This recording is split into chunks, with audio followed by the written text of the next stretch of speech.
REC ടെക്കിൻ്റെ പുതിയൊരു വീഡിയോയിലേക്ക് സ്വാഗതം. ഇന്നത്തെ ദിവസം ഒരു LG ഇൻവേർട്ടഡ് സ്പ്ലിറ്റ് AC-യുടെ ഔട്ട്ഡോർ യൂണിറ്റ് PCB ആണ് പരിചയപ്പെടുത്താൻ പോകുന്നത്. അപ്പോൾ അതിലുള്ള കമ്പോണൻസും കണക്ഷൻസും എങ്ങനെയാണ്, ഈ കമ്പോണൻസ് എന്തിനാണ് ഉപയോഗിക്കുന്നത് എന്നീ കാര്യങ്ങളാണ് ഞാൻ ഈ വീഡിയോയിൽ ഉൾപ്പെടുത്തിയിരിക്കുന്നത്. അപ്പോൾ നമുക്ക് വീഡിയോയിലേക്ക് പോകാം.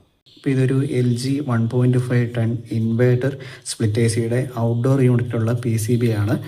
അപ്പോൾ ഇതിലുള്ള ഓരോ കമ്പോണൻസും എന്താണെന്നും അതിൻ്റെ ഫങ്ഷൻ പ്രവർത്തനം എന്താണെന്നും നമുക്ക് വിശദമായിട്ട് നോക്കാം. ഓക്കെ, അപ്പോൾ ഇതിൽ ആദ്യം കാണുന്ന കമ്പോണൻ്റ് ഇതൊരു ഫ്യൂസാണ്. ഈ ബോർഡ് ഡിസൈൻ ചെയ്തിരിക്കുന്ന ഒരു നിശ്ചിത ആംബിയറിൽ പ്രവർത്തിക്കാനാണ്. അപ്പോൾ അതിൽ കൂടുതൽ ആംബിയർ കറണ്ട് വന്നു കഴിയുമ്പോൾ എന്താണ്, ഈ ഫ്യൂസ് ഡിസ്കണക്റ്റ് ആയി ഈ സർക്യൂട്ടിനെ പ്രൊട്ടക്റ്റ് ചെയ്യുന്നു. അപ്പോൾ ഇതാണ് ഫ്യൂസ് എന്ന് പറയുന്നത്. ഇതിനെ നമ്മൾ MOV എന്നാണ് പറയുന്നത്, മെറ്റൽ ഓക്സൈഡ് വേരിസ്റ്റർ എന്ന് പറയും. അപ്പോൾ ഈ വേരിസ്റ്ററിൻ്റെ ഫംഗ്ഷൻ എന്താണെന്ന് ചോദിച്ചാൽ, ഇതിലേക്ക് വരുന്ന ഹൈ വോൾട്ടേജ് സ്പൈക്കുകൾ, പെട്ടെന്നുണ്ടാകുന്ന വോൾട്ടേജ് വേരിയേഷനെ ഐസൊലേറ്റ് ചെയ്യുക എന്നതാണ് ഈ MOV എന്ന് പറയുന്ന കമ്പോണൻറ്റിൻ്റെ ഫംഗ്ഷൻ. വോൾട്ടേജ് കൂടിയ സ്പൈക്കുകൾ വരുന്ന സമയത്ത് ഇതിൻ്റെ റെസിസ്റ്റൻസ് 0 ആകുന്നു. അപ്പോൾ അങ്ങനെ റെസിസ്റ്റൻസ് 0 ആകുമ്പോൾ അത് ഫേസിൽ നിന്ന് ന്യൂട്രലിലേക്ക് ഡയറക്റ്റ് കണക്റ്റായി ആ സമയം ഈ ഫ്യൂസ് ഡിസ്കണക്റ്റ് ആക്കി ഈ സർക്യൂട്ടിനെ പ്രൊട്ടക്റ്റ് ചെയ്യുന്നു. അപ്പോൾ ഈ കാണുന്നതെല്ലാം എന്താണ്, ഈ MOV എന്ന് പറയുന്ന കമ്പോണൻ്റ് ആണ്. ഇതെല്ലാം ഹൈ വോൾട്ടേജ് പ്രൊട്ടക്ഷന് വേണ്ടിയുള്ളതാണ്. അപ്പോൾ ഇവിടെ 1, 2, 3, 4, 5 MOV ഉണ്ട്. ഇനി അതിൻ്റെ കൂടെ ഈ മഞ്ഞ കളറിൽ കാണുന്ന കമ്പോണൻറ്റിനെ നമ്മൾ സർജ് പ്രൊട്ടക്ഷൻ ഡിവൈസ് എന്നാണ് പറയുന്നത്. ഹൈ വോൾട്ടേജ് കാരണമുള്ള ഡാമേജിനെ പ്രൊട്ടക്റ്റ് ചെയ്യാൻ വേണ്ടിയിട്ട് ഉള്ളതാണ്. ഇനി ഈ ഭാഗത്തിനെ നമ്മൾ EMI ഫിൽട്ടർ സെക്ഷൻ എന്നാണ് പറയുന്നത്. EMI എന്ന് പറഞ്ഞാൽ ഇലക്ട്രോ മാഗ്നറ്റിക് ഇൻ്റർഫറൻസ് എന്ന് പറയും. ചില AC വൈദ്യുതിയിൽ പ്രവർത്തിപ്പിക്കുന്ന ഉപകരണങ്ങൾ ഉണ്ടാക്കുന്ന സമയത്ത് അവയിൽ നിന്നും ചില വൈദ്യുത കാന്തിക തരംഗങ്ങൾ പുറത്തേക്ക്, ഈ സർക്യൂട്ട് വഴി പുറത്തേക്ക് പോകും.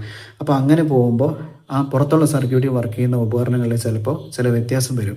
പണ്ടത്തെ കാലത്ത് ഈ ഫ്രിഡ്ജും ഒക്കെ വർക്ക് ചെയ്യുന്ന സമയത്ത് TVയിലൊക്കെ, പഴയ CRT TVയിലൊക്കെ ചെറിയ ഗ്രെയിംസ് പോലൊക്കെ വരും. അതെല്ലാം ഇലക്ട്രോ മാഗ്നറ്റിക് ഇൻ്റർഫറൻസ് മൂലം ഉണ്ടാകുന്നതാണ്. അപ്പോൾ അങ്ങനെ ഈ ബോർഡിൽ നിന്ന് പുറത്തേക്ക് പോകുന്ന വൈദ്യുത കാന്തിക തരംഗങ്ങളെ ഫിൽട്ടർ ചെയ്യാനുള്ള സർക്യൂട്ടാണ്. ഇതിൻ്റെ പേര് സേഫ്റ്റി കപ്പാസിറ്റർ എന്നാണ്. അതുപോലെ തന്നെ ഇതിൻ്റെ പേര് ലൈൻ ഫിൽട്ടർ എന്നാണ്. ഇതിൽ 2 കോയിലുണ്ട്. ഒരു കോയിൽ ന്യൂട്രലിൽ പ്രവർത്തിക്കുന്നതും ഒരെണ്ണം ഫേസിൽ പ്രവർത്തിക്കുന്നതാണ്. അതിൻ്റെ ഇൻപുട്ടിലും ഔട്ട്പുട്ടിലും 2 കപ്പാസിറ്റർ ഉണ്ട്. ഇതിനെ നമ്മൾ ക്ലാസ് X2 ടൈപ്പ് കപ്പാസിറ്റർ പറയുന്നത് സേഫ്റ്റി കപ്പാസിറ്റർ എന്ന് പറയുന്നു. അപ്പോൾ ഈ ഹൈ ഫ്രീക്വൻസി ഉള്ള ഈ നോയ്സിനെ ഫിൽട്ടർ ചെയ്യാൻ വേണ്ടിയിട്ടുള്ള കപ്പാസിറ്ററാണ്. അതുകൊണ്ടാണ് ഇതിനെ സേഫ്റ്റി കപ്പാസിറ്റർ എന്ന് പറയുന്നത്. ഓക്കെ, അപ്പോൾ ഈ കാണുന്നത് MOV തന്നെയാണ്, മെറ്റൽ ഓക്സൈഡ് വേരിസ്റ്റർ എന്ന് പറയുന്നു. ഇതും ഹൈ വോൾട്ടേജ് പ്രൊട്ടക്ഷന് വേണ്ടി ഉള്ളതാണ്. അപ്പോൾ ഇവിടെ ഇതുപോലെ ലൈൻസ് കാണുന്ന ഈ കമ്പോണൻറ്റിനെ നമ്മൾ റെസിസ്റ്റർ എന്നാണ് പറയുന്നത്. അപ്പോൾ റെസിസ്റ്റൻസ് വേരി ചെയ്തിട്ടാണ് ഇതിലുള്ള ഓരോ കമ്പോണൻറ്റിലേക്കുള്ള വോൾട്ടേജ്, നിശ്ചിത വോൾട്ടേജ് എത്തിക്കുന്നത്. ഇവിടെ കാണുന്നത് PTC എന്ന് പറയുന്ന കമ്പോണൻ്റാണ്. PTC എന്ന് പറഞ്ഞാൽ പോസിറ്റീവ് ടെമ്പറേച്ചർ കോഎഫിഷ്യൻ്റ് എന്നാണ് അതിൻ്റെ ഫുൾ ഫോം. അപ്പോൾ ഇതിൽ ഒരു 2 വലിയ ഇലക്ട്രോലൈറ്റിക് കപ്പാസിറ്റർ ഉണ്ട്. അപ്പോൾ ഇത് ബോർഡ് ഓണാക്കുന്ന സമയത്ത് ഇതിലേക്ക് വളരെ കൂടിയ എമൗണ്ട് കറണ്ട് വരാനുള്ള സാധ്യതയുണ്ട്. അപ്പോൾ അങ്ങനെ അത്രയും കൂടിയ കറണ്ട് വരുമ്പോൾ ഈ ബോർഡിന് അത് ഡാമേജ് ഉണ്ടാക്കും. അപ്പോൾ അത് കൺട്രോൾ ചെയ്യാൻ വേണ്ടിയിട്ടാണ് ഇവിടെ എന്ത് വെച്ചിരിക്കുന്നത്, ഇവിടെ ഒരു PTC വെച്ചിരിക്കുന്നത്. അപ്പോൾ ഇതിലേക്കൂടെ കറണ്ട് കടന്നു പോകാൻ തുടങ്ങി കഴിയുമ്പോൾ തന്നെ ഇത് ഹീറ്റാവും, ചൂടാവും. അപ്പോൾ ചൂടായി കഴിയുമ്പോൾ ഇതിൻ്റെ റെസിസ്റ്റൻസ് കൂടും. അപ്പോൾ റെസിസ്റ്റൻസ് കൂടി കഴിയുമ്പോൾ ഈ സർക്യൂട്ടിൽ കൂടെയുള്ള കറണ്ട് കുറയും. അപ്പോൾ അങ്ങനെയാണ് നമ്മൾ തുടക്കത്തിലുള്ള ആ കറണ്ടിനെ കൺട്രോൾ ചെയ്യുന്നത്. അപ്പോൾ ഇതിൻ്റെ പേര് PTC എന്നാണ്. ഇനി കുറച്ച് നേരം ബോർഡ് വർക്ക് ചെയ്ത് കഴിയുമ്പോൾ എന്താണ്, കറണ്ട് ഏകദേശം നോർമലാവും. അപ്പോൾ ആ സമയത്ത് നമുക്ക് PTCയുടെ ആവശ്യമില്ല. അപ്പോൾ ആ സമയത്ത് PTCയെ നമുക്ക് ഈ സർക്യൂട്ടിൽ നിന്ന് ഡിസ്കണക്ട് ചെയ്ത് കളയണം. അപ്പോൾ അതിനുവേണ്ടി അത് ബൈപ്പാസ് ചെയ്യാൻ ഉപയോഗിക്കുന്ന ഇതൊരു ഹൈ വോൾട്ടേജ് റിലേ ആണ്. ഓക്കെ, ഇതൊരു റിലേ ആണ്. ഇനി നേരത്തെ പറഞ്ഞു ഇതിൽ ഇലക്ട്രോലൈറ്റിക് കപ്പാസിറ്റർ ഉണ്ട്. അപ്പോൾ ഇതിൻ്റെ ഫംഗ്ഷൻ എന്ന് പറഞ്ഞാൽ ഇലക്ട്രിക് ചാർജിനെ സ്റ്റോർ ചെയ്ത് വെക്കാൻ വേണ്ടിയിട്ടാണ്. അപ്പോൾ അതിൻ്റെ യൂണിറ്റ് നമ്മൾ പറയുന്നത് MFD എന്ന് പറയുന്ന യൂണിറ്റിലാണ്. മൈക്രോ ഫാരഡ് എന്ന് പറയും. ഇപ്പോൾ ഇവിടെ എഴുതിയിരിക്കുന്നതാണ് 500 വോൾട്ട് 560 UF എന്ന് എഴുതിയിരിക്കുന്നതാണ്. ഇത് നമ്മൾ മൈക്രോ ഫാരഡ് എന്നാണ് വായിക്കുന്നത്. അതുപോലെ തന്നെ ഈ കപ്പാസിറ്ററും അതേ സ്പെസിഫിക്കേഷൻ തന്നെയാണ്. ഇവയുടെ എല്ലാം ഫംഗ്ഷൻ എന്ന് പറഞ്ഞാൽ ചാർജിനെ, ഇലക്ട്രിക് ചാർജിനെ സ്റ്റോർ ചെയ്ത് വെക്കുക എന്നാണ്. അപ്പോൾ ഈ കപ്പാസിറ്റർ പലയിടത്തായിട്ട് അത് ഉപയോഗിച്ചിരിക്കുന്നത് കാണാം. ഇതെല്ലാം തന്നെ ഇലക്ട്രോലൈറ്റിക് കപ്പാസിറ്ററാണ്. അപ്പോൾ പക്ഷേ പലയിടത്തും ഇതിൻ്റെ പല സ്ഥലത്തും ഇതിൻ്റെ ഉപയോഗം പലതാണ്. അപ്പോൾ ഉദാഹരണത്തിന് ഈ സർക്യൂട്ടിനെ നമ്മൾ SMPS സർക്യൂട്ട് എന്നാണ് പറയുന്നത്. അപ്പോൾ ഇതിലെ ഏറ്റവും പ്രധാനപ്പെട്ട ഒരു കമ്പോണൻ്റ് എന്ന് പറയുന്നത് ഇതാണ്. ഇതിനെ നമ്മൾ MCU എന്നാണ് പറയുന്നത്. ഇതൊരു മൈക്രോ കൺട്രോളർ, ഒരു മൈക്രോ പ്രൊസസ്സറാണ്. ഈ മൈക്രോ പ്രൊസസ്സറാണ് ഈ ബോർഡിലുള്ള മൊത്തം ഫങ്ഷനും കൺട്രോൾ ചെയ്യുന്നത്. അപ്പോൾ ഇതെന്ന് പറഞ്ഞാൽ വളരെ സെൻസിറ്റീവ് ആയിട്ടുള്ള ഒരു കമ്പോണൻ്റാണ്. അപ്പോൾ ഇതിലേക്ക് വളരെ കുറഞ്ഞ വോൾട്ടേജ് മാത്രം മതി. അപ്പോൾ ആ വോൾട്ടേജ് പ്രൊഡ്യൂസ് ചെയ്യുന്നത്, ആ വോൾട്ടേജ് ഈ വരുന്ന സപ്ലൈയിൽ നിന്നും റെക്ടിഫൈ ചെയ്തെടുത്ത് അത് കൺട്രോൾ ചെയ്ത് കൊടുക്കുന്നത് ആ സർക്യൂട്ടിനെ നമ്മൾ SMPS സർക്യൂട്ട് എന്നാണ് പറയുന്നത്. അപ്പോൾ അതിലുള്ള കമ്പോണൻ്റ് ഏതൊക്കെയാണെന്ന് നോക്കാം. ഇതിനെ നമ്മൾ ഒരു സ്വിച്ചിങ് IC എന്ന് പറയുന്നു. അപ്പോൾ ഇതൊരു സ്വിച്ചിങ് IC ആണ്. ഇതിൻ്റെ ഇവിടെ ഈ ഭാഗത്തായിട്ട് 3 കമ്പോണൻറ്റുകൾ നമുക്ക് കാണാം. ഇതിനെ നമ്മൾ റെക്ടിഫയർ എന്ന് പറഞ്ഞു. ഇത് AC-യെ DC ആക്കിയിട്ട് കൺവേർട്ട് ചെയ്യാനുള്ളതാണ്. അപ്പോൾ ഇവിടുന്ന് വരുന്ന ലൈൻ വോൾട്ടേജ് നേരെ ഈ റെക്ടിഫയർ മൊഡ്യൂളിൽ വരുന്നു. ഈ റെക്ടിഫയർ മൊഡ്യൂൾ അതിനെ കൺവേർട്ട് ചെയ്ത് DC ആകുന്നു. അപ്പോൾ ആ DC വോൾട്ടേജാണ് ഇവിടെ വരുന്നത്. ഓക്കെ, അപ്പോൾ ഈ IC അതിനെ സ്വിച്ച് ചെയ്ത് ഹൈ ഫ്രീക്വൻസി DC ആക്കുന്നു. ഇതൊരു ഹൈ ഫ്രീക്വൻസി ഫെറൈറ്റ് കോർ ട്രാൻസ്ഫോമറാണ്. ഈ ഹൈ ഫ്രീക്വൻസി AC-യെ അത് സ്റ്റെപ്പ് ഡൗൺ ചെയ്ത് ഹൈ ഫ്രീക്വൻസി ലോ വോൾട്ടേജ് ആകുന്നു. അപ്പോൾ ഇതിനെ നമ്മൾ ഷോർട്ട് കീ ഡയോഡ് എന്നാണ് പറയുന്നത്. ഈ ഷോർട്ട് കീ ഡയോഡ് എന്ത് ചെയ്യുന്നു, ഈ ഹൈ ഫ്രീക്വൻസി ലോ വോൾട്ടേജ് DC-നെ അത് റെക്ടിഫൈ ചെയ്ത് എടുക്കുന്നു. അതിനുശേഷം നമുക്കിവിടെ പ്യൂർ ആയിട്ടുള്ള DC കിട്ടുന്നു. ഇതൊരു വോൾട്ടേജ് റെഗുലേറ്ററാണ്. ഇതിൽ 7805 എന്ന് എഴുതിയിട്ടുണ്ട്. ഇതിൽ 5 വോൾട്ടിൻ്റെ വോൾട്ടേജ് റെഗുലേറ്ററാണ്. അപ്പോൾ ഇവിടെ കാണുന്ന ഈ IC-കളൊക്കെ പ്രവർത്തിക്കുന്നത് പല വോൾട്ടേജിലാണ്. ചിലതൊക്കെ 5 വോൾട്ടിലായിരിക്കും, അപ്പോൾ ചിലതൊക്കെ 12 വോൾട്ടിലായിരിക്കും. അപ്പം 5 വോൾട്ടേജ് ഉള്ള സ്ഥലങ്ങളിൽ നമ്മൾ ഉപയോഗിക്കുന്ന ഇതിനെ നമ്മൾ 5 വോൾട്ടേജ് റെഗുലേറ്റർ IC എന്നാണ് പറയുന്നത്. അപ്പോൾ ഇവിടുന്ന് ഈ SMPS-ൽ നിന്ന് ഇതൊരു SMPS സർക്യൂട്ടാണ്. ഇവിടുന്ന് കിട്ടുന്ന DC എന്ന് പറയുന്നത് പ്യൂർ ആയിട്ടുള്ള DC ആയിരിക്കില്ല. അപ്പോൾ അതിനെ ഫിൽറ്റർ ചെയ്യാൻ വേണ്ടിയിട്ടാണ് ഇവിടെ ഈ കപ്പാസിറ്ററുകൾ ഉപയോഗിച്ചിരിക്കുന്നത്. ഓക്കെ, അപ്പോൾ ഇതിനെ നമ്മൾ ഡയോഡ് എന്നാണ് പറയുന്നത്. ഇത് ഒരു സ്വിച്ചിങ് IC ആണ്. അതുപോലെ ഇവിടെ കാണുന്നു എന്താണ്, ഒരു ഡയോഡാണ്. ഈ ഡയോഡ് എന്ന് പറഞ്ഞാൽ ഒരു 1 വേ സ്വിച്ചാണ്. അപ്പോൾ ഇതിൻ്റെ ഈ സൈഡ് നെഗറ്റീവും ഈ സൈഡ് പോസിറ്റീവുമാണ്. ഇവിടെ പോസിറ്റീവും ഇവിടെ നെഗറ്റീവും കൊടുത്താൽ മാത്രമേ ഈ ഡയോഡ് വൈദ്യുതി കടത്തി വിടത്തുള്ളൂ. അപ്പോൾ അതിനെ നമ്മൾ ഫോർവേഡ് ബയസ് എന്ന് ആണ് പറയുന്നത്. പക്ഷേ SMPS-ൽ ഉപയോഗിക്കുന്നത് ഹൈ ഫ്രീക്വൻസിയിൽ വർക്ക് ചെയ്യുന്ന ഡയോഡാണ്. ഓക്കെ, അങ്ങനെ ഡയോഡുകൾ പല ടൈപ്പ് ഉണ്ട്. അതുപോലെ ഇവിടെ കാണുന്നത് എന്താണ്, ഡയോഡുകളാണ്. പിന്നെ ഇവിടെ ഈ കാണുന്നതൊക്കെ എന്താണ്, നേരത്തെ നമ്മൾ പറഞ്ഞ റെസിസ്റ്ററുകളാണ്. പിന്നെ ഇവിടെ കാണുന്ന ഇതിനെ നമ്മൾ ഒപ്റ്റോ കപ്ലർ എന്നാണ് പറയുന്നത്. ഈ ഒപ്റ്റോ കപ്ലർ എന്ന് പറയുന്നത് ഫീഡ്ബാക്കിന് വേണ്ടിയിട്ടാണ്. അതായത് ഈ ഔട്ട്പുട്ടിലുള്ള വേരിയേഷൻസ് ഇൻപുട്ടിനെ അറിയിക്കുക. അതാണ് ഈ ഒപ്റ്റോ കപ്ലറിൻ്റെ ഫങ്ഷൻ. ഇതിന് 4 പോയിന്റുകളാണുള്ളത്. ഇതുപോലത്തെ പല ഒപ്റ്റോ കപ്ലറുകൾ ഇവിടെ ഉണ്ടാവും. അപ്പോൾ ഇൻഡോർ യൂണിറ്റിൽ നിന്ന് വരുന്ന കമ്മ്യൂണിക്കേഷൻ ലൈൻ കണക്ട് ചെയ്യുന്ന പോയിൻ്റാണ് ഇതെന്ന് പറയുന്നത്. ഇതുമായിട്ട് ബന്ധപ്പെട്ടാണ് ഈ ഒപ്റ്റോ കപ്ലറുകൾ ഇവിടെ കാണുന്നത്. ഓക്കെ, ഇനി ഇവിടെ 2 IC ചിപ്പുകൾ കാണാം. അപ്പോൾ ഈ IC ചിപ്പുകളുടെ ഫങ്ഷൻ എന്ന് പറയുന്നത് നമ്മളിവിടെ ഒരു ഫാൻ കണക്ട് ചെയ്യുന്നുണ്ട്, കണ്ടൻസറിൻ്റെ ഫാൻ കണക്ട് ചെയ്യുന്നുണ്ട്. അപ്പോൾ ഈ കണ്ടൻസർ ഫാനിൻ്റെ വർക്കിങ്ങിനെ കൺട്രോൾ ചെയ്യുന്നത് ഈ MCU എന്ന് പറയുന്ന ഈ കമ്പോണൻ്റാണ്. പക്ഷേ ഇതിന് ഡയറക്റ്റായിട്ട്, ഈ MCUവിന് ഡയറക്റ്റായിട്ട് ഈ കണ്ടൻസർ ഫാനിനെ വർക്ക് ചെയ്യാൻ സാധിക്കില്ല, പ്രവർത്തിപ്പിക്കാൻ കഴിയില്ല. അപ്പോൾ അതിന് വേണ്ടിയിട്ടാണ് നമ്മൾ ഇതുപോലത്തെ ഡ്രൈവർ IC-കൾ ഉപയോഗിക്കുന്നത്. ലൈൻ ഡ്രൈവർ IC-കളെന്ന് പറയും. അപ്പോൾ ഇതുപോലത്തെ ഡ്രൈവർ IC-കൾ വെച്ചിട്ടാണ് നമ്മൾ ഇതുപോലെയുള്ള റിലേകൾ പ്രവർത്തിക്കുന്നത്. ഈ റിലേയിൽ നിന്നാണ് ഈ കണ്ടൻസർ ഫാൻ പ്രവർത്തിക്കുന്നത്.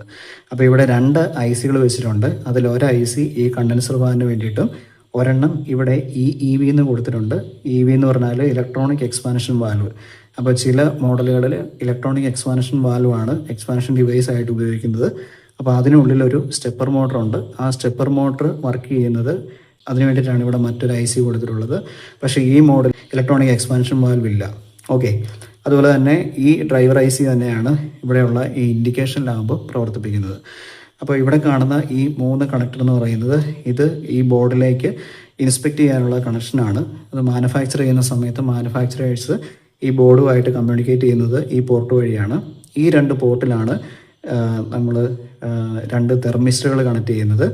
അതിൽ ഒന്ന് സക്ഷൻ ടെമ്പറേച്ചർ, കംപ്രസറിലേക്കുള്ള സക്ഷൻ ടെമ്പറേച്ചർ സെൻസ് ചെയ്യാനും ഒരെണ്ണം ഡിസ്ചാർജ് ടെമ്പറേച്ചർ സെൻസ് ചെയ്യാനുമാണ്. അപ്പോൾ ഇത് നേരത്തെ കണ്ട MCU എന്ന് പറയുന്ന ആ IC ആണ്. അതുപോലെ ഇതും ഒരു മൈക്രോ പ്രൊസസ്സറാണ്, ഇതൊരു IC ആണ്. ഇനി ഈ ഭാഗത്ത് വരുമ്പോൾ ഈ കാണുന്നത് ഒരു സേഫ്റ്റി കപ്പാസിറ്ററാണ്. അപ്പോൾ ഇവിടെ 3 പോയിന്റുകൾ കാണാം, UVW എന്നെഴുതിയിട്ടുണ്ട്. അപ്പോൾ ഈ 3 പോയിന്റുകളാണ് നമ്മൾ കംപ്രസറിലേക്ക് കണക്ട് ചെയ്യുന്നത്.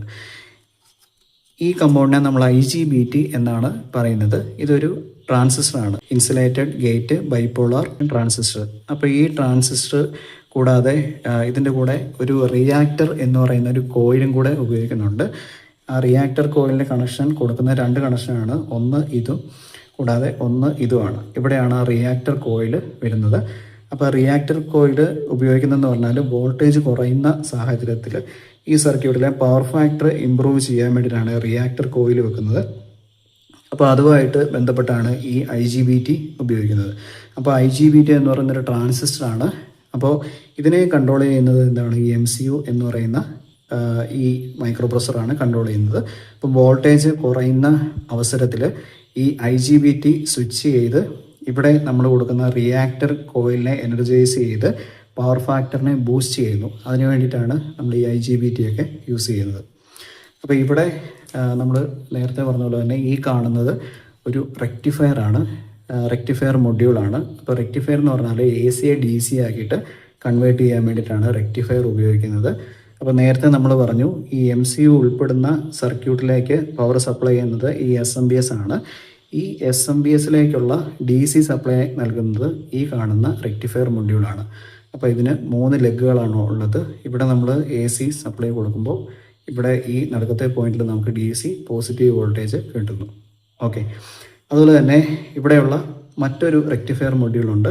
ഈ റെക്ടിഫയർ മൊഡ്യൂളാണ് ഈ IPM മൊഡ്യൂൾ എന്ന് പറയുന്ന ഈ മൊഡ്യൂളിനുള്ള സപ്ലൈ നൽകുന്നത്. കാരണം ഈ IPM മൊഡ്യൂളാണ് ഇതിലുള്ള ഇൻവേർട്ടർ കംപ്രസറിനെ ഡ്രൈവ് ചെയ്യുന്നത്. അപ്പോൾ ഇതിന് ഏകദേശം ഒരു 310 വോൾട്ടോളം DC വോൾട്ടേജ് ആവശ്യമുണ്ട്.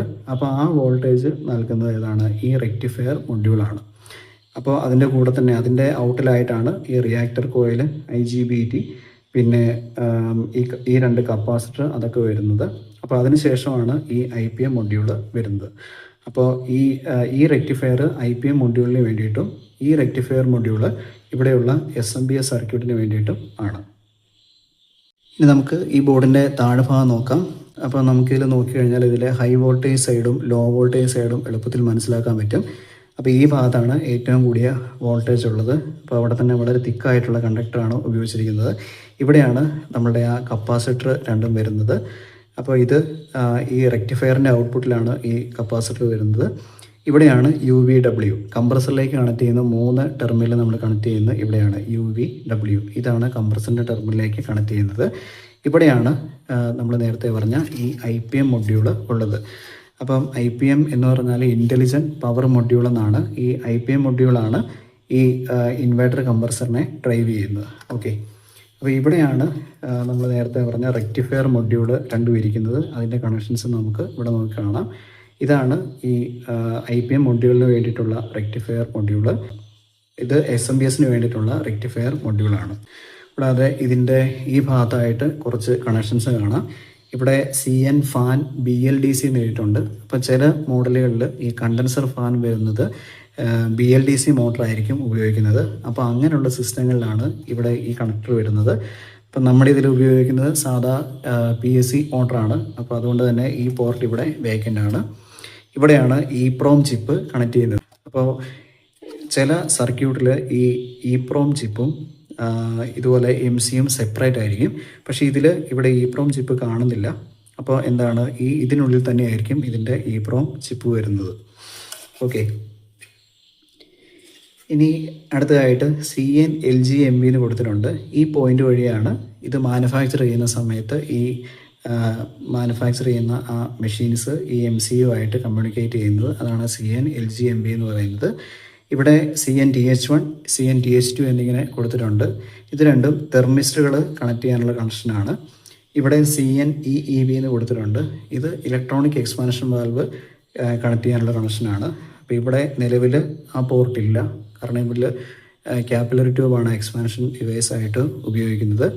ഇവിടെ CN4 വേ എന്ന് എഴുതിയിട്ടുണ്ട്. അപ്പോൾ ചില മോഡലുകളിൽ ഈ ഹീറ്റിംഗ് സിസ്റ്റത്തിന് വേണ്ടിയിട്ടും നമുക്ക് ഉപയോഗിക്കാൻ പറ്റും. അപ്പോൾ അങ്ങനെയുള്ള സിസ്റ്റത്തിലാണ് ഈ CN4-വേ വാൽവ് വരുന്നത്. അതൊരു സോളിനോഡ് വാൽവ് കണക്ട് ചെയ്യാനുള്ള ഓപ്ഷനാണ്. അപ്പോൾ ഇവിടെ അതില്ല. അതുകൊണ്ടാണ് ഈ പോർട്ടും ഇവിടെയുള്ള റിലേയും അവിടെ വേക്കൻ്റ് ആയിട്ട് കിടക്കുന്നത്. അതുപോലെ തന്നെ ചിലതിൽ CN സമ്പ് ഹീറ്റർ എന്ന് പറയുന്ന ഒരു മോഡലും വരുന്നുണ്ട്. കുറഞ്ഞ ടെമ്പറേച്ചറിൽ വർക്ക് ചെയ്യുമ്പോൾ കംപ്രസർ ഓയിൽ ഒരുപാട് കൂളായി പോകും. അപ്പോൾ അങ്ങനെ ഈ കംപ്രസർ ഓയിൽ ഒരുപാട് കൂളായി കഴിയുമ്പോഴത്തേനും അത് കംപ്രസറിന് ഡാമേജ് ഉണ്ടാകും. അപ്പോൾ അങ്ങനെ ഈ ഓയിൽ സമ്പ് ഹീറ്റ് ചെയ്യാനുള്ള ഒരു സമ്പ് ഹീറ്ററുണ്ട്. അത് കണക്ട് ചെയ്യാനുള്ള ഓപ്ഷനാണ് ഇവിടെ വരുന്നത്. പക്ഷേ ഈ മോഡലിന് അതുമില്ല. അപ്പോൾ അതുകൊണ്ട് അതും വേക്കൻ്റ് ആണ്. അപ്പോൾ ഇവിടെ ഉള്ള കണക്ഷൻ എന്ന് പറഞ്ഞാൽ ഈ കണ്ടൻസർ ഫാൻ്റെയാണ്. CN ഫാൻ എന്ന് എഴുതിയിട്ടുണ്ട്. ഇത് കണ്ടൻസർ ഫാൻ്റെ ആണ്. അപ്പോൾ ഈ കണ്ടൻസർ ഫാൻ്റെ കണക്ഷനാണിത്. അപ്പോൾ ഈ റിലേ വഴിയാണ് ഈ കണ്ടൻസർ ഫാൻ വർക്ക് ചെയ്യുന്നത്. ഈ റിലേ വർക്ക് ചെയ്യിപ്പിക്കുന്നത് ഇവിടെയുള്ള ഈ ഡ്രൈവർ IC ആണ്. അപ്പോൾ ഈ ഡ്രൈവർ ICയെ കൺട്രോൾ ചെയ്യുന്നത് ഇവിടെയുള്ള ഈ MCU ആണ്. അപ്പോൾ ഈ വീഡിയോ എല്ലാവർക്കും വ്യക്തമായി മനസ്സിലായി എന്ന് വിചാരിക്കുന്നു. അപ്പോൾ കുറച്ചുകൂടെ കാര്യങ്ങൾ ഉൾപ്പെടുത്താനുണ്ട്. വീഡിയോയുടെ ലെങ്ത് കൂടുതലായതുകൊണ്ടാണ് ഇവിടം വെച്ച് നിർത്തുന്നത്. ഇതിനെപ്പറ്റി എന്തെങ്കിലും ഡൗട്ടുകളുണ്ടെങ്കിൽ ഈ വീഡിയോയുടെ കമൻറ്റിൽ മെൻഷൻ ചെയ്യുക. കൂടാതെ ഇതുപോലത്തെയുള്ള കൂടുതൽ വീഡിയോസിന് വേണ്ടി ചാനൽ സബ്സ്ക്രൈബ് ചെയ്യുക.